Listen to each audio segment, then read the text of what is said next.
36.2 million. That is the number of suspected child exploitation reports the Department of Homeland Security received last year. And that is why the agency is kicking off a new campaign called No to Protect. It teamed up with Meta, Google, the NFL, NASCAR, many other sports, and even social media partners to stop the grooming and abuse online. The website provides information on crime prevention and reporting, as well as resources for parents and even victims. Our I-Team, specifically Ginger Allen, she's been tackling sex trafficking in this community for years. And recently, she got a rare behind-the-scenes look at the battle right here and some disturbing evidence. This is our soft interview room. This is where we will conduct victim interviews. Less than a decade ago, Special Agent John Perez says Homeland Security investigators drastically changed their way of thinking. Didn't understand the difference between a victim and a prostitute. Today, comfort replaces the once cold steel interrogation room. And it's much easier for someone to relax in this setting versus at a steel table where there's a pair of handcuffs sitting in the middle of it. This reinforces that idea that you're a victim, not a criminal. Correct. Absolutely. You see couches, candles, even a box of clothing. A victim definitely doesn't want to talk to two men she doesn't know in her underwear about the victimization that she's gone through for many, many years. You'll recognize this room in these monitors. In a nearby area, agents observe what is happening and what is heard. Around another corner, This is just more of the investigative area space. a forensic room houses computers which are monitoring online ads and activity. So that's where phone downloads, computer downloads, Facebook, Instagram, social media returns, it's where we store them all. And then there's the evidence room. This is extremely disturbing artwork. So all of this artwork here was actually seized from a trafficker that was operating in Plano, Texas back in 2018. And this was one of the cars that his organization utilized, the girls did.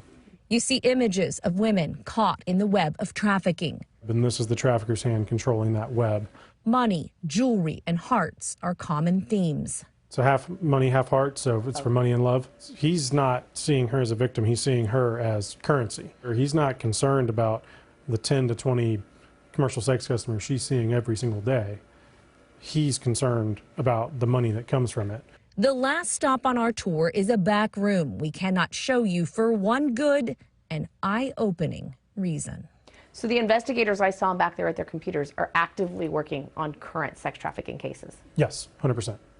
And they're here 10, 12, 14 hours a day working on their investigations, 5 days a week, sometimes 7 days a week. Whatever the case needs, whatever the call outs happen, we come out and we work. And as we join you out here live, I can tell you that sex trafficking is all the agents in that office do. It is a full-time battle here on the streets of Dallas, in Fort Worth, in Plano. Whatever neighborhood you live in, you are not exempt from this. We learned in digging for this research for this case and this story that since 2018, Homeland Security has made 349 felony arrests in the Northern District of Texas alone. Just shocking numbers. I know you dive into some of those cases in your report, which airs tonight at 10. You learned a lot about these defendants as well. Oh, Steve, we did. In fact, I found this particularly bothersome. We learned that in those cases since 2018, the traffickers range from 19 years old, just a teenager, to 76 years old. I guess that was particularly bothersome to me because I have a daughter who's 19, and then that's about the age of my parents. So it's just shocking to hear that. And we also learned that 31% of the victims in those cases are minors.